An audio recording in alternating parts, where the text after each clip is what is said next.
Hi, good evening, अस्सलाम वालेकुम, नमस्कार एंड सत श्री अकाल। दिस इज़ कैसल बारी फ्रॉम बारी लॉ एसोसिएट्स। आज का जो हमारा टॉपिक है जी इमिग्रेशन, जिसके ऊपर मैं आपको इन्फॉर्मेशन देना चाह रहा हूँ दैट्स अबाउट ये जो दो चीज़ें आजकल मार्केट में बहुत गर्दिश में हैं। एक तो बहुत से लोग ये समझ रहे हैं जी कि इस वक्त कोई लेगेसी जो है या कोई अमनेस्टी स्कीम जो है वो हुकूमत की जानब से अनाउंस की गई है, तो क्या उसमें जितने असाइलम सीकर हैं उनको सारा कुछ स्टे मिल जाएगा, या कोई अमनेस्टी स्कीम जो है वो आ रही है, या क्या असाइलम के जो केसेस हैं उनकी बैकलॉग को ख़त्म किया जा रहा है, क्लियर किया जा रहा है। ये दो चीज़ें हैं जो इस वक्त बहुत ज़्यादा लोगों के माइंड्स में है। सो उसी हवाले से मैं आपको एक इन्फॉर्मेशन जो है वो देना चाह रहा हूँ। सो जहन में रखिएगा, it's not a legal advice.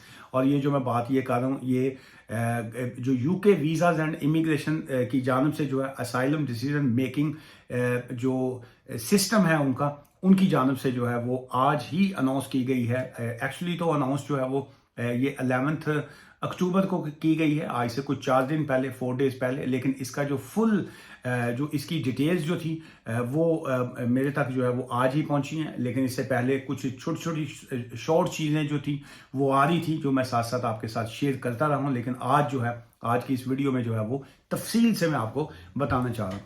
अब इसकी बैकग्राउंड क्या है जी? बैकग्राउंड इसका ये है कि चूंकि असाइलम के बहुत ज़्यादा केसेस जो हैं वो पेंडिंग हैं, और इस वक्त इमिग्रेशन के हवाले से आपको भी पता है कि बहुत ज़्यादा क्राइसिस भी हैं, और बहुत ज़्यादा पॉजिटिव और नेगेटिव चीज़ें जो है वो भी चल रही हैं। सो प्राइम मिनिस्टर साहब जो है हमारे इस वक्त यूके के, ऋषि साहब जो है, उनकी जानब से जो है वो ये अनाउंसमेंट्स आई हैं। उन्होंने कहा जी, the prime minister pledge to clear the legacy asylum backlog by the end of 2023 जो है आज है जी 16 अक्टूबर। और उनका प्लान ये है कि दिसंबर जो है 18 दिसंबर को जो है वो क्रिसमस की हॉलीडेज वगैरह स्टार्ट होंगी। लेकिन उनका प्लान ये है कि दिसंबर 2023 जो है, इस साल के एंड तक जो है कुछ वो ऐसे केसेस जो काफ़ी अरसा से रुके हुए हैं, जिनके इंटरव्यूज वगैरह हो चुके हैं। जेल में रखिए, बहुत से लोग पूछते हैं कि जी कि मेरा सेकंड इंटरव्यू नहीं हुआ, तो क्या वो भी इस बैकलॉग में आएंगे? द आंसर इज नो, वो नहीं आएंगे।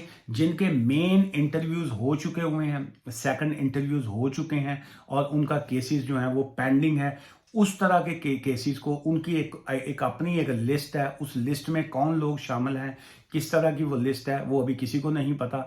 और जब केसेस को अनाउंस करेंगे वो तब पता चलेगा कि वो कौन से केसेस को उन्होंने उस बैकलॉग में रखे हैं। So and of this year जो है उस बैकलॉग को जो है वो ख़त्म करना चाह रहे हैं, या उनके केसेस को वो डिसाइड करना चाह रहे हैं। सो उसमें यह है कि जी कि करंट असाइलम सिस्टम जो है, प्राइम मिनिस्टर साहब की तरफ से statement on illegal migration bill की जानब से जो है 13 दिसंबर 2022 को उन्होंने आगे कंटिन्यू किया है। सो इस बात से ये लग रहा है कि दिसंबर 2022 से जो पहले के शायद केसेस हैं जिनमें मेन इंटरव्यूज हो चुके हुए हैं, शायद ये जो है इस लेगेसी का मतलब ये है, इस बैकलॉग का मतलब ये है, रुके हुए केसेस का मतलब ये है कि उनको हम इस साल के एंड में जो है वो उनके फैसले करें। ये नहीं उन्होंने कहा कि वो फैसले जो है कोई आपके हक में करें, या कोई ऐसी कोई स्कीम अनाउंस करके कि सभी को जो है वो हमने वीज़ा दे दिया, या इमिग्रेशन दे रहे हैं, या आपका केसेस एक्सेप्ट कर लिए। नहीं, उन्होंने ये कहा है कि उस जो बैकलॉग है उनको प्रायोरिटी करते हुए, उनके ऊपर एक एक्स्ट्रा टाइम देते हुए, चूंकि उन्होंने एक्स्ट्रा स्टाफ को हायर किया है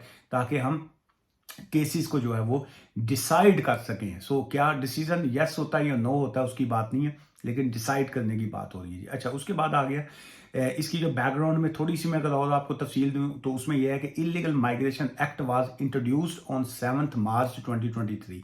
ये 7 मार्च 2023 जो है दिस ईयर जो है उसमें इस इलीगल माइग्रेशन एक्ट जो है, एक्ट तब बनता है जब वो पार्लियामेंट से पास हो जाता है, और रॉयल जो होती है जो क्राउन की जानब से जो है उसको बाकायदा एक कानून का दर्जा दे दिया जाता है। तो उसके बाद ऑन 20 जुलाई 2023 को जो था उस पर मुकम्मल तौर पे वो एप्लीकेबल हो गया। तो उसके बाद अब ये है कि claims that fall within the duties and powers of the acts are declared जो है उसमें, and will not admitted to the UK asylum system. So लंबी बात होगी, लेकिन ये है कि इन शॉर्ट ये है कि उसमें ये जो इलीगल माइग्रेशन एक्ट है उसके मुताबिक जो है वो बैकलॉग को एक तो क्लियर करना चाह रहे हैं। सो सेकंड उसमें ये आ रहा है कि जो ये जो केस वर्कर्स होंगे, या जो होम ऑफिस की जानब से जो फैसला करने वाली टीम होंगी, वो स्क्रीनिंग एंड जो उनकी रूटीन सिस्टम है, रूटिंग सिस्टम जिसको कह लीजिए, फिर उसके बाद EEA and EU asylum claims जो हैं,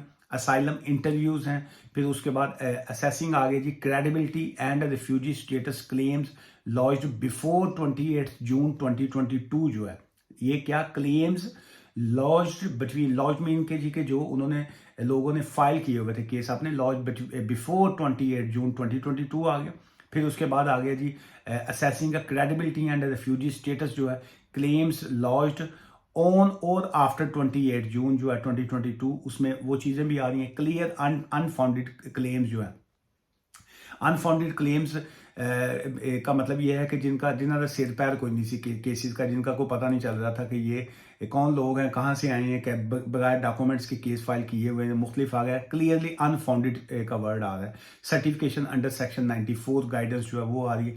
डिस्क्रिशनरी लीव जो होती है उस पर ह्यूमैनिटेरियन प्रोटेक्शन जो है, क्लेम्स लॉन्च्ड बिफोर 28 जून 2022, और उसके बाद जो HP जिसको कहते हैं ह्यूमैनिटेरियन प्रोटेक्शन, जो 28 जून 2022 से जो पहले के केसेस हुए हैं या कोई ऐसे केसेस जो उसके बाद हुए हैं। फिर उसके बाद medical evidence in asylum cases, ऐसे केसेस जो मेडिकल की बेस के ऊपर असाइलम में किए गए थे या जिसमें मेडिकल रिलेटेड मैटर्स थे, उनकी आ रही है। रिफ्यूजीज एंड ह्यूमैनिटेरियन प्रोटेक्शन के जो केसेस हैं वो आ गया। Permission to stay on protection route जो है वो बात हो रही है जी। लेट क्लेम्स, और उसके बाद आ गया ये जो अंडर सेक्शन 96 जो है, nationality immigration and asylum act 2002 जो है वो आ गया। स्ट्रीम लाइंड असाइलम प्रोसेस जो है एंड विदड्रॉइंग असाइलम क्लेम जो है। सो बहुत से लोग ऐसे होते हैं जिन्होंने असाइलम क्लेम किया होता है, लेकिन वो फिर किसी वजह से उनका जो असाइलम था किसी और रूट पे चला गया, जैसे किसी ने मैरिज कर ली, वहाँ पे उनका रूट चेंज हो गया, किसी ने बच्चों की बेस पे 10 ईयर्स रूट पे चले गए, कई लोग स्किल्ड वर्कर वीज़ा पे मूव कर गए। सो वो अगर वो बाकी हैं तो उसकी भी वो स्क्रूटनी करके छांटी जिसको कहते हैं वो करके एक नया लिस्ट जो है वो जारी की जाएगी। फिर उसके बाद नेशनैलिटी एंड बॉर्डर एक्ट जो है 2022 जो है, उसमें द असाइलम रिलेटेड प्रोविजन जो है, जिसमें nationality and borders act 2022 went live on 28 June 2022। और ये चूंकि कुछ चीज़ें ऐसी होती हैं ये बाकायदा लीगल टाइप की होती हैं जो शायद बहुत से लोगों को अंडरस्टैंडिंग उनकी मुश्किल होती है। सो लेकिन मैं कोशिश कर रहा हूँ कि जी कि मैं आपको बेसिक सी चीज़ें जो है वो मैं आपको बता सकूँ जी। और उसके बाद अगर हम लेगेसी केस वर्क एडल्ट्स की बात करें तो उसमें decision making units are currently working on a legacy asylum claims those launched before 28 June 2022 जो है, और उसमें यह these claims are expected to determine by end of this year जो है 2023 से पहले जो है वो प्राइम मिनिस्टर साहब की जो स्टेटमेंट है उसके मुताबिक ये है कि वो चाह रहे हैं कि जी के इस तरह की बैकलॉग को जो है वो क्लियर किया जाए। एंड आई थिंक इस क्वाइट पॉजिटिव साइन है इस हवाले से कि जी के कम अज़ कम जो एक बर्डन्स हैं होम ऑफिस के ऊपर भी और लोगों के ऊपर भी उसको जो है वो क्लियर किया जाए। और उसके बाद ये इसी आज के इस वीडियो का लास्ट ये चैप्टर है जी, स्ट्रीमलाइंड असाइलम प्रोसेसिंग जिसको कहते हैं, SAP जिसको कहा जाता है। The streamlined asylum processing guidance जो वाज इंट्रोड्यूस्ड ऑन 23 Feb जो है इसी साल जो थी 23 फरवरी को जो थी वो इंट्रोड्यूस की गई थी। इंक्रीज जो है उसमें असाइलम प्रोसेस जो था उसमें कुछ चीज़ों को चेंजेस और उसमें काफ़ी ज़्यादा चीज़ों का मूवमेंट आई थी कि जी के क्या लोगों को इंटरव्यू के ऊपर बुलवाया जाए या ऑनलाइन उनके इंटरव्यू किए जाएं वीडियो कॉल के थ्रू या एप्लीकेशन फॉर्म्स के थ्रू जो है, ताकि वहाँ पे रश को कम किया जाए। वहाँ पे अपॉइंटमेंट्स के ऊपर बहुत से लोगों को बुलवाना मुश्किल होता है, तो क्यों ना उनको कुछ फॉर्म्स भेज दिए जाएं ताकि आप वो फिल करके उनको भेजें। सो अगर तो आप लोगों को फॉर्म्स ऐसे आए हुए हैं, सो डोंट डिले दैट, जो है वो अपने एज सुन एज पॉसिबल अपने फॉर्म्स को उनको रिप्लाई दीजिए। अगर उन्होंने if they have asked you for further evidence तो उनको अपनी फर्दर एविडेंस लाजमी दीजिए।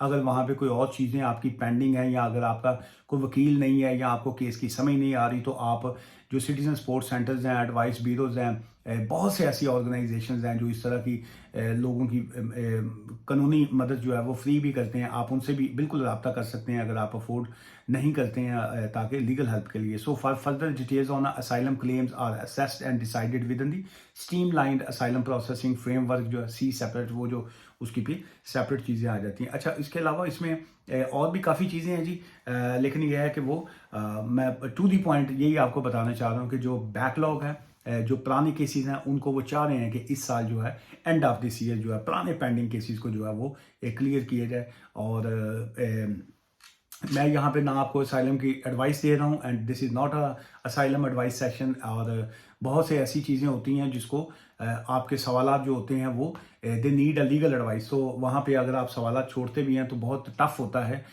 विदाउट व्यूइंग योर फाइल जो है आपको किसी भी तरह का कोई लीगल आंसर करना। सो दुआ में याद रखिएगा और take care, bye for now, thank you.